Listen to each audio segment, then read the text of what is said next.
আৰু এটা চৰ্চা চলি থাকে যিহেতু আগন্তুক নিৰ্বাচনৰ বিষয়ে আহি আছে ২৬ নিৰ্বাচনত শিৱসাগৰৰ পৰা চিংগলচলীয়াক দেখা যাব বুলি ইতিমধ্যে চৰ্চা চলি আছে বহু সূত্ৰৰ যোগেদি এই বিষয়টো আপোনাৰ মুখে এই মুহূৰ্তত আমি জানিব বিচাৰিছোঁ যিহেতু আপোনাক পাইছোঁ কি ক'ব নাই এনেকুৱা কথা হোৱা নাই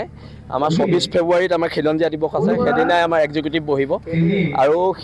সেইদিনাই ৰাজনৈতিক কথা বতৰাবোৰ তাত আলোচনা হ'ব যদি এক্সিকিউটিভৰ সিদ্ধান্ত হয় তেতিয়া পৰৱৰ্তী সময়ত আপোনালোকে গম পাব এটাই বাৰ্তা আজি ইমান পবিত্ৰ চিলাৰায় দিৱসৰ দিনা আমি এটাই বাৰ্তা অসমৰ খিলঞ্জীয়া জনগণলৈ দিব বিচাৰোঁ বীৰ লাচিত সেনাৰ মঞ্চৰ তৰফৰ পৰা যে জাতি শক্তিশালী হওক খিলঞ্জীয়া শক্তিশালী হওক আমি আত্মসন্মানে জীয়াই থকা এখন অসমৰ বৰ্তমান সময়ত প্ৰয়োজনীয়তা আহি পৰিছে আৰু আত্মসন্মানে জীয়াই থকা এই অসমৰ বাবে যিখিনি সংগ্ৰাম অসমৰ জনগোষ্ঠীয় লোক খিলঞ্জীয়া মানুহে কৰিব লাগে এই সংগ্ৰামখন আৰু তীব্ৰতৰ হওক আৰু অনাগত দিনত আমাৰ সভ্যতা সংস্কৃতি পৰম্পৰাৰ ওপৰত যাতে কোনো ধৰণৰ আঁচোৰ নপৰক তাকে আজি চিলাৰায় দিৱসৰ এই পবিত্ৰ ক্ষণত আমি আশাবাদী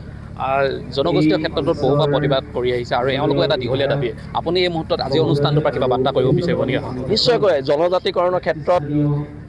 ইমান এখন দীঘলীয়া সংগ্ৰাম হোৱাৰ পিছতো জনজাতিকৰণ নোপোৱাটো আমাৰ বাবে দুৰ্ভাগ্যৰ কথা আৰু আমি ভাবোঁ এই জনজাতিকৰণৰ যিখন আন্দোলন এই আন্দোলনত সদায় আমি প্ৰত্যেক যিসকলে জনজাতি বিচাৰি আছে প্ৰত্যেক সংগঠনৰ প্ৰত্যেক জনগোষ্ঠীয় সংগঠনৰ লগত বীৰ লাচিত সেনাৰ পৰিয়াল আছে